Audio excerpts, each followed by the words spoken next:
what's going on, guys? Can't Be Elite here. Today we're going to be talking about Blackjack, but before we get into that, I want to give a huge shout out to Mr. The Reverts. He actually provided me with the gameplay that you guys are seeing right now in the background, so huge shout out to him. His channel and Twitter are going to be linked at the very top of the description. He does give out good tips to help you get better at Black Ops 3, and they actually are pretty legit. They do work, so make sure to check him out. He is linked at the top of the description. But what we're going to be talking about today is Blackjack. I do have a little bit of information about this guy, and I want to read it off to you guys. It is pretty interesting. In the background, you guys are going to be seeing a combination of Blackjack gameplay and flashbacks to the main story, just so you guys can find out who this guy is. So his name is Danny Lee. Now, if you guys do remember playing the campaign, Danny Lee is the character who pretty much sits down with you and Hendrix, and he tells you like everything, and he explains like why he's doing this. Pretty much what happened was like he was a part of this little like section, this village or whatever, and then like once all these attacks started happening, his own friends, his family, people that he knew and loved, they started to leave him. They turned their backs on him,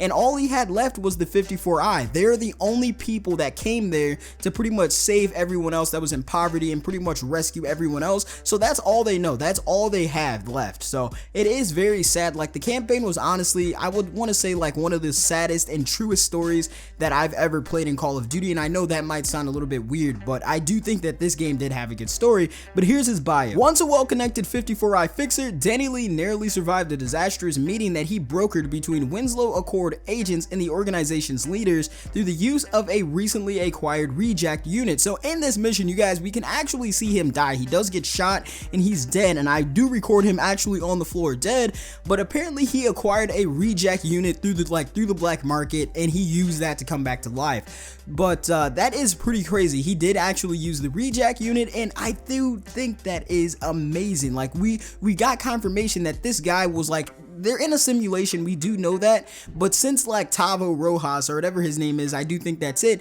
that gear, since he actually has access to all of their gear, he actually used that to bring himself back to life. Now I'm wondering why we can't see it on the guy. Maybe they didn't really plan that from the start, but I do think that that is honestly pretty amazing that he did use rejack to come back. And the gameplay, it is honestly, I do want to say something about Blackjack. I'm not too sure exactly why we can only use it for 60 minutes. I do see where it could be overpowered, and sometimes in game you are using gravity spikes, and then like in the middle of that game you're thinking like, wow, I really should have used fire break. Well, with the Blackjack character you can kind of like allow that to happen. I can see where that would be overpowered, but 60 minutes of playtime, I don't think that's enough. I do think maybe 2 hours, maybe like a full day, especially with these weekly challenges. Like, for basic players, this is such a grind. Like right now I'm finishing it up, and I do think it is such a grind, and I guess the grind is worth it because this character is honestly sick. The Danny Lee character looked pretty cool. It's just insane to know that this guy, like during the campaign, he had connections to everyone. Since he did work for the 54i, I guess he had everything. He had all of this equipment. He had gravity spikes, the Tempest and stuff like that. So I do think it is pretty cool. Now in the gameplay, and like when you look at the Blackjack character, you can see that he now has a bionic arm. So I guess maybe that's a part of it. Like once he came back to life or whatever, like he had to get a new arm. He was like, okay, I need more bionics, I need upgrades now because they killed me pretty easily. I can never let that happen again. I'm not too sure, but yeah, that is pretty cool. He did use the rejack unit to come back to life after that mission went disastrous, as they said. Let me know what you guys think about this in the comments below. Does this make you like it doesn't make you feel like Blackjack is a beast of a character? Because I do think Blackjack is a beast just because of his backstory. He like died and he came back to life with rejack. I know the freaking Tavo Rojas rejack guy, he does that all the time. It's no big deal for him, but Danny Lee, Blackjack, come on. It doesn't get any better than that.